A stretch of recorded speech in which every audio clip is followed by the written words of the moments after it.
Hello everybody, it's me, Alexander, Sports Talk Guy. In this episode, we'll be talking about Japanese sensation Masahiro Tanaka.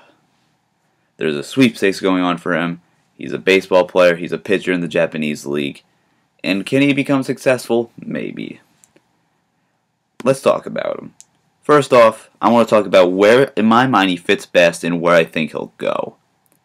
There's a few teams in my mind who he'd fit very well on and could get these teams either continue to stay in the playoffs for a lot of years or help them get to the playoffs. So, first off, why he'd be a great fit for the New York Yankees. Again, I don't like New York. Just look, I don't like New York. But he'd make a great fit.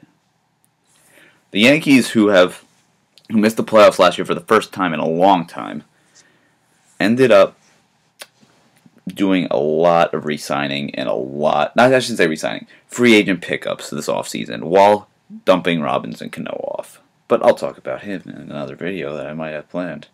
Anyways, they got Carlos Beltran and Jacoby Ellsbury, their two biggest signings in my opinion. Now, and they have him with Brett Gardner in the outfield. That's a fairly speedy outfield. Definitely have some arms out there than Brett Gardner. I don't like Brett Gardner that much, but we're not here to talk about him. And that team, I think, will get back on it, and I think the Yankees know what they want to do, and I think they'll be back in the playoffs next year, especially if they get Tanaka.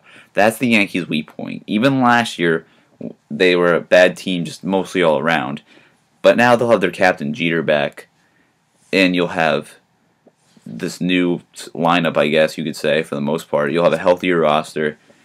And if you get Tanaka, in my mind, the only good starting pitcher on that team, now the rest have potential. CC Sabathia is the last good one.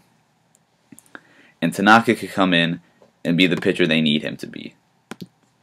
So that's why I think he'd be a great fit on the Yankees. He completes that rotation, what they need. They have the back end of it solid, and then he'd help the front end of it. Would he be one or two? Probably number two. CC, I think, deserves to be number one, even though I'm not a CC Sabathia fan. He's definitely, I think, proven that he's the better one. He's a Cy Young Award winner, so why not?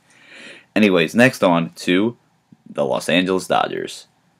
The Dodgers, I think, personally, are just going to dominate that division for the next few years, maybe for a long time. I think they have the pieces right. They have Yasiel Puig. Hey, maybe they keep Matt Kemp. You have Andre Ethier, and you have Carl Crawford. Those are four solid outfielders. Four outfielders who at one point have all been to an all-star game. Oh, wait, no, actually, I think I lied. Ethier, I think, might not have been, but he's definitely all-star caliber. Anyways, that's the best problem you could have as a manager, is deciding who to start. Anyways, you have a solid outfield, your offense is solid, your defense is solid, your pitching is solid, your closing is solid. Well, what do you need? Nothing. But do you want more? Yeah. Could you imagine Clayton Kershaw with this new-found Japanese pitcher Tanaka? That would be amazing.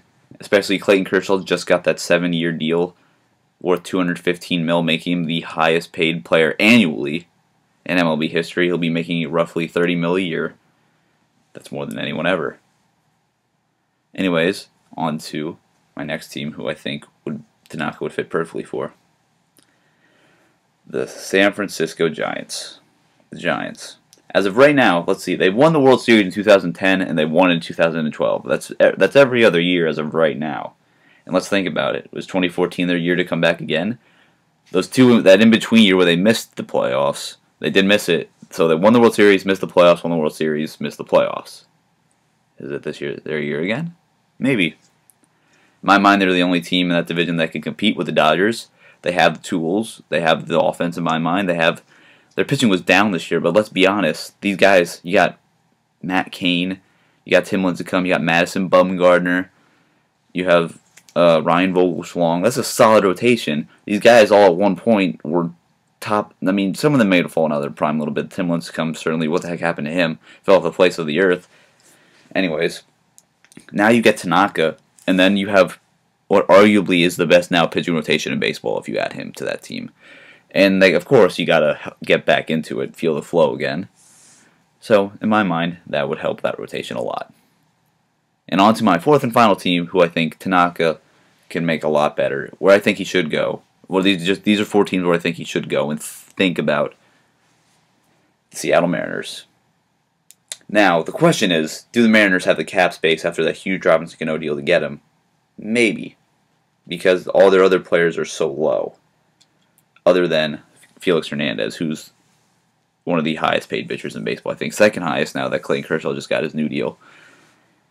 Anyways, that team's rebuilding. They just got Robinson Cano, who's arguably the best second baseman in baseball right now, along with other pieces to build around. And now you get Tanaka, who could be the 2 guy in that rotation and just be the guy that gets them the amount of wins they need to make the playoffs. Probably as a wild card, because I do like the Athletics, and I think the Athletics, as of right now, are the best team in that division. But you also have the Texas Rangers to compete with. That's a solid division. Think about it. But anyways, we're not here to think about divisions. We're here to talk about Tanaka. So, that's where I think Tanaka should end up. Now, before I say where I think, personally, Tanaka's going to end up, let's talk about his stats. Just think about this. Tanaka last season in the Japanese League went 24-0 with a 1.27 ERA, and he pitched 8 complete games and 1 shutout. That's pretty solid. I mean, he only had 1 shutout, so he's definitely averaging 1 run per game. But he didn't give up that many hits. That was the third least he's given up in his career. And he didn't give up that many runs either, and his earned runs were low. I don't know how many games they play. Oh, he pitched 28 games here is what it says. So he pitched 28 games, and just listen to some of these other numbers. In 28 games as a pitcher, he gave up 35 runs. 30 of them were only earned. That's good. He only walked 32 batters, and the year before that he walked 19. Just think about it, and listen to his career stats. He's been in the Japanese League since 2007. He was 18. He came in immediately, made an impact. He's never had a season where he's had more losses than wins. And now he's 24, and that's a good young age for a Japanese player. So let's listen to his career stats now. He is 99-35. He has a 2.30 ERA, which is still good. Anything under a 2.5 is great. He still only has 1 shutout, but he has 53 complete games. Oh, my fault. I misread that. Oh, no, I didn't. I don't know why I said that. I didn't misread that. 1 shutout, but 53 complete games. That's a lot. And he does have a few saves in there, but saves don't mean anything. He's a starting pitcher. And career earned runs given up is 336, which is good. That's 336 runs given up over 1,315 innings. So in only about a quarter of those innings, he's given up a run. Oh, I shouldn't say innings. That should be more or less whip. I'm thinking, I don't know why I'm comparing innings and earned runs here. But his whip's also really good. His whip last year, if it means anything, was a .94, and his career is a 1.19 or 1.11. Sorry, I don't know why I'm misreading this. I'm sorry. I apologize. So yeah, he's been pretty stellar over his whole career. His highest ERA ever in a single season was his first year when he was 18, was a 3.82. Since then, every year other than 1, he's dropped. Oh, other than 2, he's dropped. I'm sorry, I'm dyslexic, I swear. He's dropped, but otherwise, he tends to find a way to win. He tends to get the job done. Now, the argument is, oh, it's the Japanese League. But, I mean, let's think about it. He's a young pitcher, a prospect.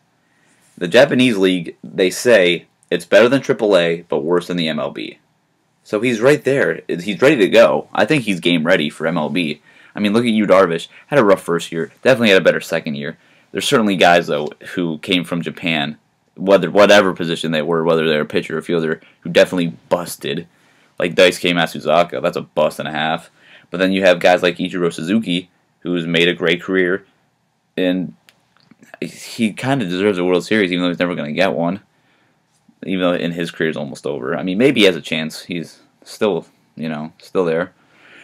Anyways, that's where I think. Oh, I didn't say where I think Tanaka's going to go. I almost ended the video. Of course, where I think Tanaka's going to go. Tanaka's going to go to the Yankees, of course. They have the cap space. They got Carlos Beltran really cheap. I don't care how old he is. He's a future Hall of Famer in my opinion, Carlos Beltran. Anyways, he's going to go there. That completes that team. That team will be back contending for that division and probably in the playoffs. Of course, you always have the Rays. You have the newfound Orioles. you never know what you're going to get with the Blue Jays. I mean, they always rebuild, it seems like. They get great players and they do nothing with it. And then you always have their rivals, the Red Sox, who just won the World Series and are coming off a World Series victory. So, that in my mind is where I think Tanaka will go. And thank you guys for watching. I'll see you guys in the next episode. Peace.